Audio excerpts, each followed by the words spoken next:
Halo, selamat datang kembali di channel Cuan Kripto bersama saya Niko. Di sini kita ngebahas segala hal tentang kripto, jadi pastikan teman-teman untuk klik like dan subscribe-nya supaya teman-teman gak ketinggalan. Dan saya doakan semoga trading atau investingnya berjalan lancar. Pertama kita ngebahas sedikit dulu dari FOMC Minutes jam 2 subuh tadi pagi yang membahas kebijakan The Fed untuk kedepannya. Link bacanya nanti saya sisipkan di kolom komentar ya. Di report ini dari hasil rapat mereka di bulan Desember lalu, The Fed itu terdengar agak hawkish atau agresif dan dengan tegas menjelaskan, "No participants anticipated that it would be appropriate to begin reducing the federal funds rate in 2023." Kalau diterjemahkan simpelnya itu, The Fed di tahun 2023 tidak satupun member FOMC di tahun 2023 itu berantisipasi untuk menurunkan suku bunga. Jadi bisa hampir dipastikan sampai akhir tahun 2023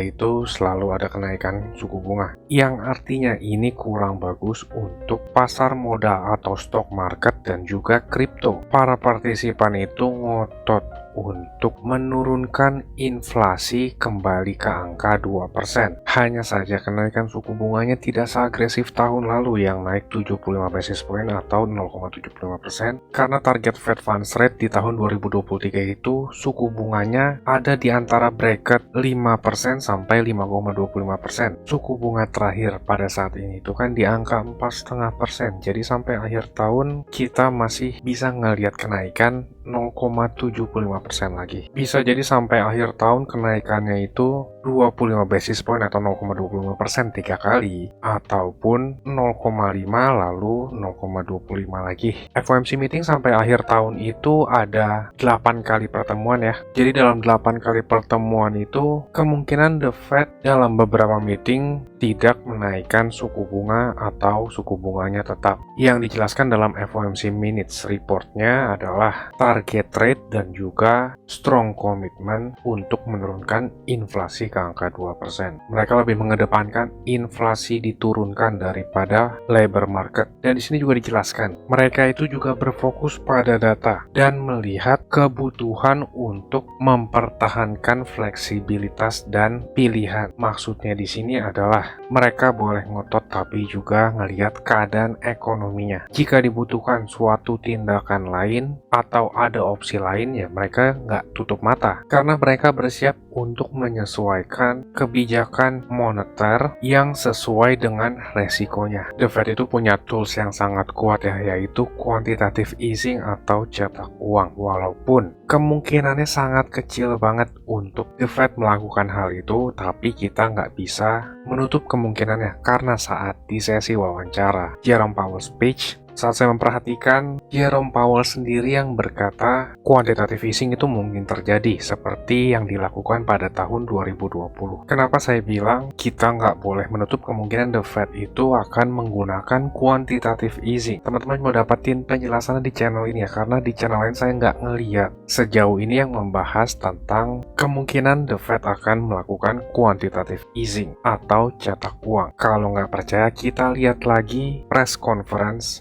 Jerome Powell pada tanggal 2 November. Kita akan putar klipnya. Again, if we overtight, and we don't want to, we want to get this exactly right, but if we overtight, then we have the ability with our tools, which are powerful, to, as we showed at the beginning of the pandemic episode, we can support economic activity strongly if that happens, if that's necessary. Nah, itu keluar langsung dari chairman-nya The Fed. Jika itu dibutuhkan untuk mensupport ekonomi, mereka akan melakukannya lagi seperti di tahun 2020, yang pada saat itu ketika ekonomi lagi kurang baik-baik aja, mereka melakukan quantitative easing yang menyebabkan stock market naik berkali-kali lipat. Begitupun dengan kripto yang terjadi bull run besar-besaran. Bitcoin naik 16 kali lipat dari terendahnya di tahun 2020. Jadi kita nggak nutup kemungkinan The Fed akan melakukan quantitative easing ya. Like dan subscribe karena teman-teman udah dapat info yang cukup penting. Kalau gitu sekarang kita langsung ke technical analysis sedikit ya. Karena kita nggak afdol kalau nggak ngelihat secara teknikal juga. Dan kalau kita ngeliat Bitcoin dari sebulan belakangan itu bergerak dalam range ini aja ya. Konsolidasi antara 16.000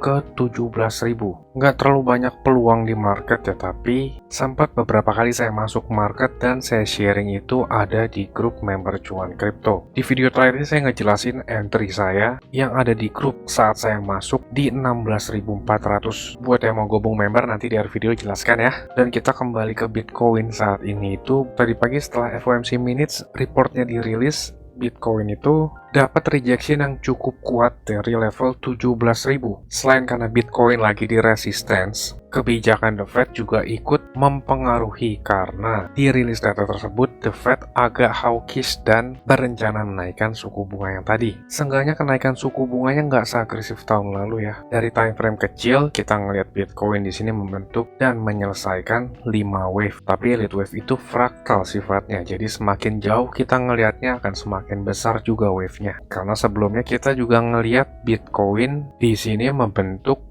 5 wave juga. Artinya sekarang Bitcoin lagi memasuki corrective wave. Kalau kita asumsikan ini merupakan wave 1 yang lebih besar dan sudah menyelesaikan wave 2 di sini, artinya sekarang lagi pembentukan wave 3. Di wave 3 itu merupakan wave yang terpanjang ya. Ini kita berandai-andai gambaran aja, misalkan Bitcoin memang sudah bottom di area 15.500. Walaupun nggak ada satu orang pun yang tahu bottomnya suatu instrumen investasi itu di mana. Saya berandai-andai karena kita udah ngelihat cukup banyak tanda bottomnya. Konfirmasi tanda bottomnya itu ketika sudah memulai struktur market yang baru. Dan jika kita berandai-andai untuk mencari wave 3, yaitu kita tinggal tarik Fibonacci extension dari wave 1 ke wave 2. Rata-rata wave 3 itu ada di 1618, yaitu di kisaran angka 21.600. Itu juga bertepatan ada struktur market di area sana. Tapi sebelum kita ngomongin jauh ke depan sana, yang terpenting saat ini adalah Bitcoin itu keluar atau breakout dulu dari 18.500. Sayangnya belakangan ini tuh belum ada events yang cukup besar untuk menggerakkan market. Dari 2 bulan belakangan aja market bisa dikatakan agak konsolidasi saja ya. Pergerakan masifnya itu hanya sedikit. Untuk short term Bitcoin ini masih cukup bagus, berada di atas 16.700. Karena level ini itu sebelumnya menjadi penahan Bitcoin yang cukup kuat. Sekarang di breakout dari 16.700, itu merupakan tanda awal bagus. Seenggaknya kita ngelihat short term uptrend. Struktur market masih membuat higher low dan higher high terus. Kita baru sedikit khawatir ketika Bitcoin ini kembali lagi close di bawah 16.600. Karena jika terjadi closing di bawah 16.600, probability Bitcoin untuk breakdown dari 16.000 itu menjadi naik. Untuk sekarang sih Bitcoin hanya pindah zona konsolidasinya aja. Dari zona bawah ini naik ke atasnya, yaitu range harga 16.700 ke 17.000. Konsolidasi itu zona yang cukup bagus ya. Saya biasa memanfaatkannya untuk scalping karena trading dalam zona itu harganya lebih terprediksi dan risk reward rasionya tuh lumayan bagus. Saya biasanya saat masuk market itu saya share ke teman-teman member cuan kripto. Kalau teman-teman mau gabung nanti di akhir video jelaskan. Lalu sekarang Bitcoin itu lagi masuk fase korektif, dan fase korektif itu terdiri dari 3 wave. Biasa disebutnya ABC correction. Selama koreksinya nggak lebih dari 16.600, kita masih ngelihat secara jelas Bitcoin short term uptrend. Probability Bitcoin masih bisa ngetes lagi ke 17.000 atau ke level mendekati area tersebut, lalu drop lagi ke 16.700-an. Tergantung strateginya teman-teman. Apapun kondisi market, kita bisa tetap untung lah ya. Jadi seperti itu update-nya. Kalau teman-teman berminat join ke grup, teman-teman bisa tonton klip video berikut ini ya. Di grup kita membahas ada banyak koin, dan ketika saya ngeliat momentum untuk masuk market, biasanya saya sharing juga ke teman-teman di grup. Saya tunggu di grup ya. Sampai ketemu di update selanjutnya. Saya mau kasih tahu juga, cuan kripto ini ada grup Telegram,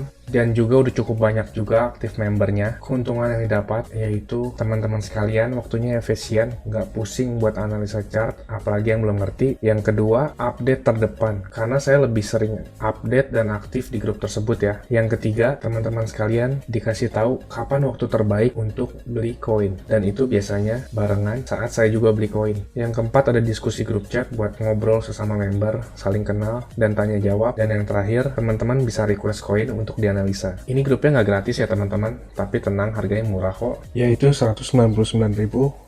Tapi tunggu dulu, karena diskon buat teman-teman sekalian jadi Rp99.000 doang. Atau kalau dihitung, itu sama aja kayak Rp3.300 per hari. Ini biaya per bulan ya teman-teman. 3.300 tuh murah banget ya. Harganya sama kayak parkir di pinggir jalan. Tapi kalian bisa dapat manfaat yang cukup banyak dari grup ini. Ini harga promo ya teman-teman. Cuma buat 100 pendaftar pertama. So jangan sampai ketinggalan ya. Karena tinggal sedikit banget slotnya. Teman-teman bisa ngeliat sendiri ada 92 member aktif. Dan saya kebanyakan lebih aktif di grup ini. Dan juga setiap ada peluang saya selalu kasih tahu ke grup ini kapan untuk entry-nya. Bisa lihat di sini ada 3 video yang di unlisted dari YouTube karena ini khusus untuk member dari grup tersebut. Kalau kalian berminat, saya akan kasih link Telegram di kolom deskripsi. Kalian tinggal chat, saya berminat gabung. Ditunggu di grup ya. Capek kan beli pas lagi tinggi, jual pas lagi rendah. Ayo, buruan gabung grup ya. Saya pamit dulu. Salam. Cuan kripto, cuan terus.